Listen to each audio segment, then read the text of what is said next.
Memo akwa baba Adkwart Studio nyame onhira so nyamre tie na hwe Adkwart Studio. Yede nyankopon ase. Ewo nyankopon adom a ode dum mamenka ni say Africa. Into West Africa. He say emframa bi fa wo Africa. Aje wona wona ni ewo mo adwen mu no na ehunu. Mesi watch na dani. Ene say mama mrantie ne kwan. Na yenu sei ana obotumi abu man no. Say ohwe na kwan Bediako na ma otu ya. Wafa nsesofo. Mrantie ene mabawa ombe wiase nkyere. Nanso wanya oma we hu do wo kwan sonko so a ne senti no Nyankopon di nimdie aka omu nyansa ho. Enti omu kasa se nkrofo bi a wo mu ache na wo mu nimde. Yidin Baidoo oya sukonoma na abrantie yi kan sikasemu a otimi hu se na dwen emudo na obusa se enti ebetimi aba se Ghana bejai lalasulala osi no dabi entimi o efiri se adwen a yedi ebu man no se yede ejaya de sese no yempanimfo no nyantuase enti enye djuma si ebenya president bi pa betena so mfie enan osi me nkonkosra de na yenko tie se oboni siremu na oka na se oka sempa yenko tie abranti.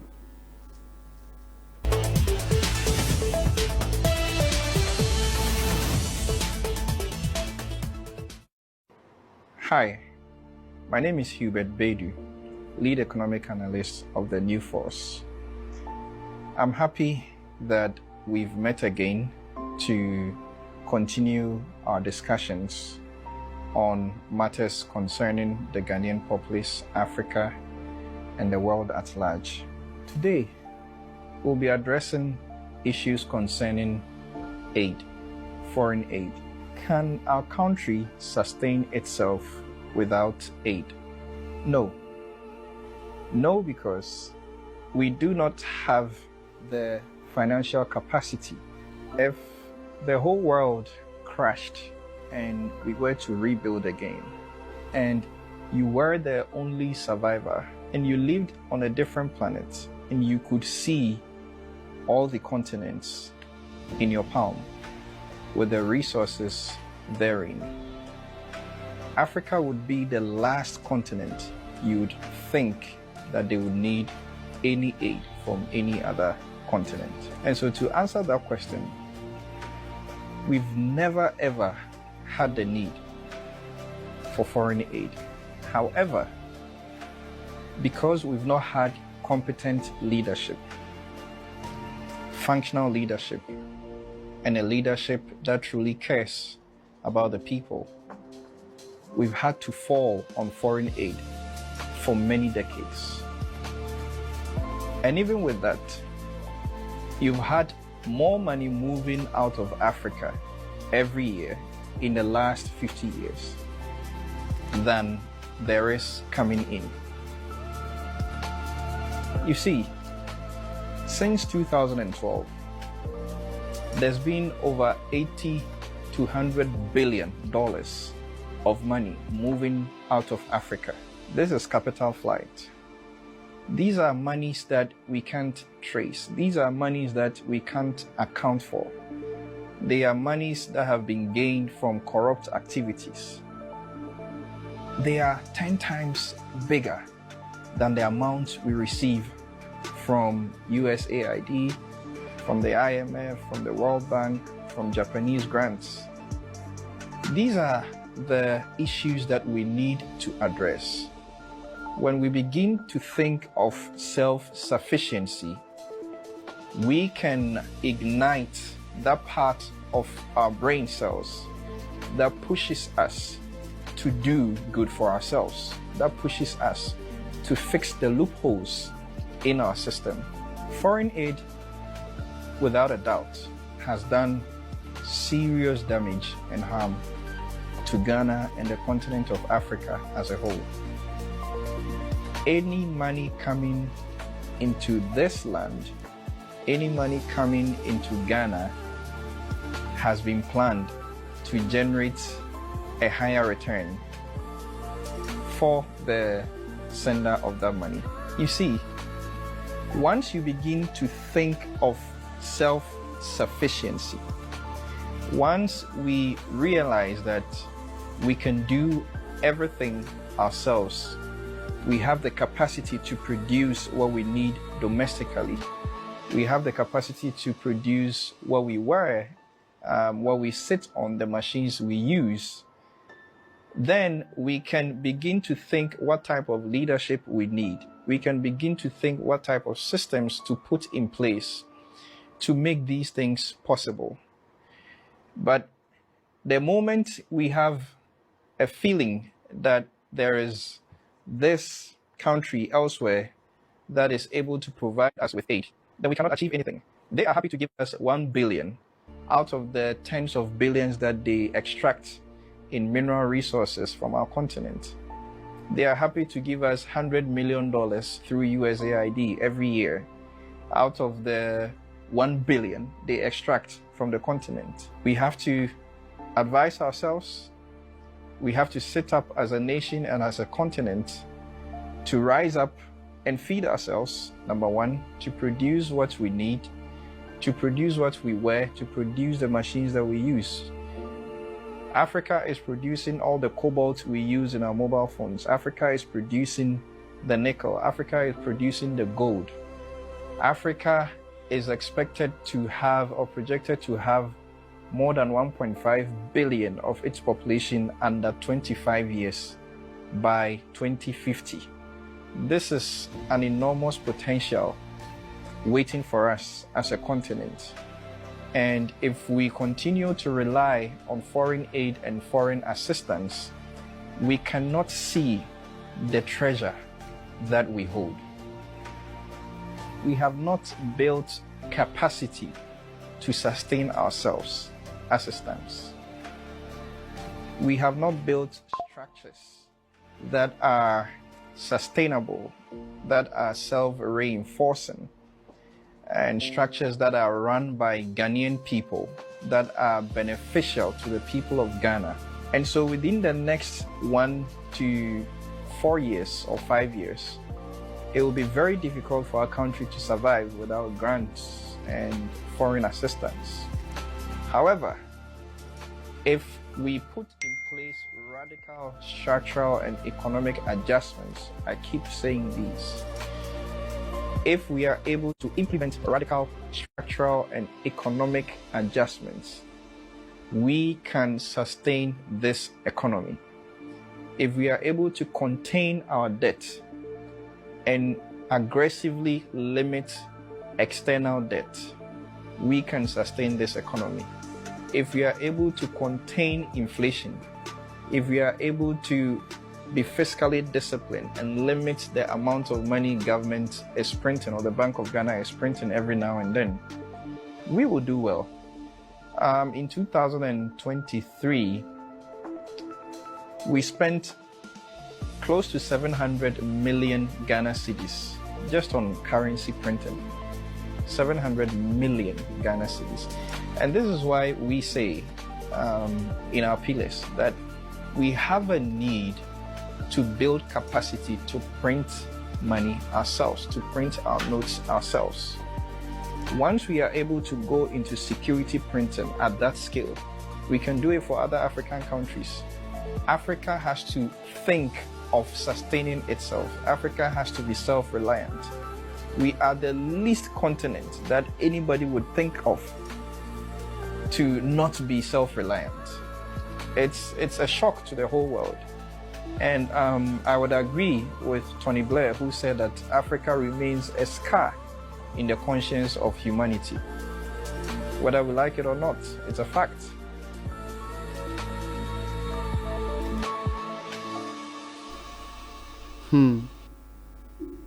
Se obani ohun obani na o kan semo ati se ya kawaje we o say. Okay, I'm putting say Ghana yabani o nyo na wo no so e Ghana ni de yabani fe abrantie semo a oka na yemfa ntoto mranche wa omowo other parties no mu yemusi ho se omumu sen ena watumi ababonten e kan semo ati sei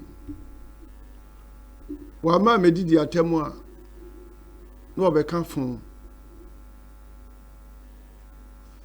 osi ebetumi aba se Ghana yebeja de sesre da bia me kan ye budget a ne ye need the foreign aid will be a ye kwose no so ye leaders no mesremo monfra kwalai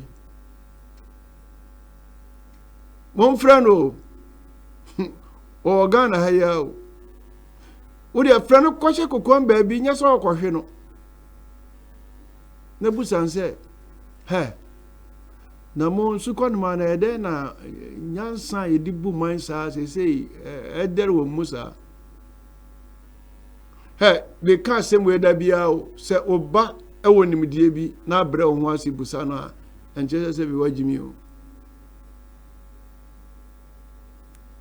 osi entimi mada o se Ghana pa jomama be se onko srade onso ba woni na nam ana wodi na ni toto nkrofo bi a ombebua no oba afoforo de ati ya ne se woni Russia for ewa yankofa adan de wo Russia for ni bi otom metina ha kasai enti na memba yi kasai ya na me de se menso me bom mogu afa ho Messi, Adam me kan sa asem we na esemni osun. Se adan na me kuta dia esombo. Na obi ba besra dia na free me ho. Na me kutu se ni pa de chew. Does it make sense? Na o kan se bi ma me nka o si se nka wiase nyina kra ne jambe na obi akra eni ho no mo yenni bibia ye de se sika no ni ade na se Africa ho ma Africa ni ba bia nke ho nchire ye na yira wo sam ne se yenni nkrofo papa wodi yanim yenni nkrofo papa o ma so da yenni nkrofo papa wo mu huri ye se oman no anyame di amaye no nyame amfa amaye se enkoso sade osi kopimra yebetumi aye de behye ebi na hyemi we ya nya wa brochiro tade we muduro no Ghana ha ya nwene no Ghana ha ya na yedua de ebedie ni adi ni ayedua se yantumi anwene sa niema we hu dia da bia de sabato ye nsayem na odi enka nyame ncha de hwe apostle Joseph niema papa yi eye enti nka hwe papa we kura nko bie kwan he papa yi de fa kua ho de fa woye bibini amosuku akasi amo kan wa nkobi o motem sa akasi amo be yusu no wonima de kro enso oye ni awo professor wuntimi nye enti nka bibifo ye mobro ne sen bi wusawo wudi anya hwe kro ye nya nipa ba ko bi o chire se ye betimi aye bibi tinke ye mobro ne sen ye kuta gold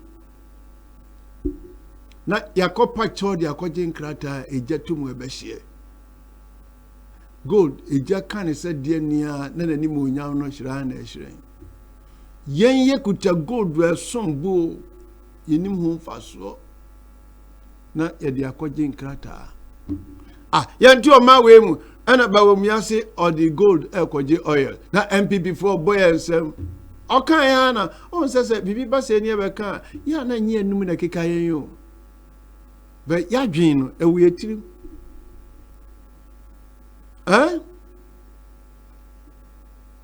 ni nsem a okan ni nyina ni se da bia na ya dwen se ya ye se ya dwen se nkrofo bi wo ba bia se so mbeboa yen na se yeni ankasa ya ntumi ahunu yie se ye ho den ye nimde ye betumi afamankan na ya hata na ye banchi na obi mbefie banchi no mfa ya dro mra yen de ntumu yanum ya de ya dwen no nyina ne se ye dua banchi no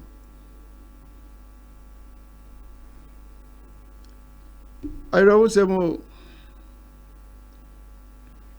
asamba ko kan ya me de rade ne kase nyina ne say physical discipline osisika free Africa kwa abontin edoso sine besi ayebo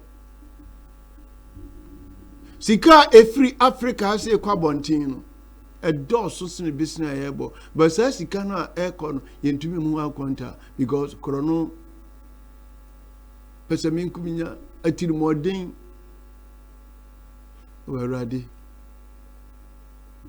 mahu enne nyame pegya nkwala bi o omo kasa so mo atene wiase mfie be o ha what you small can sika free Africa Ghana yankan de Ghana ekwa bontin no edo so sin ya yeko sam yemfi akoyi yani mobo se akola na yemutuo mobo ni akosire no na kamimi kuta gold na wo de krata na emamia na wo se mimi mombe paucho de entra yenim ni ayewo na oko minyansa kasemu a me can be say the best discovery is to discover yourself. Now discover say Ghana has in one way fa. For no my yuhwemu age niema saye nko a ye sensio na party for no ahyemu den ye ko parliamenta ye ni nkrofo a otimi aka se me enne mpamcho enne makoye research mahunu yi se me na suwe wa ha sei ye ni san nkrofo ni bi MPP be sorry NDC be sorry na ya kan si na we do e atem eduru ba bi kura na omtin de bosso ye nkrofo ye nya no wenu nyina no a wo mo ahye fitaa no NDC for free fitaa they say mo men kan mo no ba wo so na MPP wo so me kan sika efa ebe wi entra na nka ukọ vetina ye ko vetua na okuro hine ka ho na wapia nkrofo na omota wachi for what enti san nkrofo na omudi wachi no omni adwuma ye ho ye mobo ton ye mobo na gobi akwati tutu anu de kromu di wachi kai ebi kura no omo ye no omo kun Yoko ya nimu dabe. Ye nimu ni ayewo. Until say that self-discipline. Ye benyi obi obema Ghana ya die na besi form say enough is enough. Ye benya obi obeka kire say David ye betumi. Kopim samre no. Anye sadia la sulala ye nyaida. MPP for be call no omot we policy ade no say ye de na ye kọ no na ye wo ho kwan say ye kọ na o ba en so no omutimi ka kire en say so bi call IMF na onim amamuo Na eduba bia wɔn anum asɛm say omo peke na Adkwart Bediako say omo akɔ pillar 2 and omo akɔ pillar 4 24-hour economy na omo kan ho asɛm no ewu because omo nim yie say entumi nya dwuma ti akola asɛm a wɔka onya akola na wo aba be ka kirem se sa nkwala we hunu o mo nsa hohoro hwan na o ne nkwa horo nsa empanimfo ni nsua aye fi no na nkwala we nkwa horo nsa ko ye o mu fi ani emeka se empanimfo ni mra nkwala we ho no medware nya o mo nsa hohoro gana empanimfo na edo o ma hye o nsa for this year o mo mra nkwala we ho no medware dware fi ni free o mo adwen mu no o mo nsa ho yeah, the minister will be at not the near just say percentage. No, I say, but as I say, may go 15%. And trouble.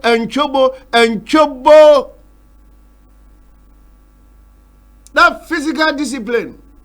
Say, anya juma wa ma leakage no do so do. Ya de son ye na e konsuo woga. Ya ko ba besia ya tuska didin. Now, say Yakobo Bessian fancy 10,000 and here 1,000 penny a debate. They are canning in Hano, we add 25, we add 15, we add not on money in a baby. New force. Messi, no, not one Bediako dear. Mio, we are penny to Samia. My uncle to my mom near to Kalana for. Na emrantia no so mo so de pa we mu me se Kwame nko na Adkwart Bediako nkanisi atun so abawo o se MPP ni NDC mo so abofra yin sama so se aha ye de Ghana e hye wonsa emfie nwotwe de ye to aba mienu be de emfie nwotwe no ye de hye wonsa da bokwan bi mayen na mama mo mrantia obafa mo mrantia ne on bi awurawuram so Mama besua se de ebu man. Bediako ne de atoto papa so dodo. Oya me wonchira ma Ghana new force. New force wa mo abrichi. Enkade na mo frame awiade anopa de mother. Muntie de mo man ekasa. Mon kanyan. All is not lost. So tie abrantie nsem a all kan. Em say ebe ya odeso obe prese da bia obechi omo kasa omo o kasa omo anwene ade no yenso ye won krofo bi ti se Burkina Faso president abranti na watch bia oye bibi foforo yenso de entokwa no ma kon o parliament won mo Bidema sembe awiye no. Mr. President, who yanya bosumi mienso. Ana oka no ehye first year. Akufo do bo me pentem mam kan pentem. Ana o de no. Afi na di nsuo gu kan ma na so nya mfam ko ayi. Aha, ye twa ya den pipe pata wachi because o ye nieme yi a new force for ba ye mere bebre dia be ka say wa say o man so dia won ka say o say lamentation is it omo ba omo nyina no they have to go and read the book of lamentation because the only thing they can do is to lament meboa and away you say and an case way you say now all be our ministers ni ko gina ba bia obeka de na wo ye no and wahu and MPP for na case o me say and a waste of time what is abrofo be keke kansa do it because you said you can do it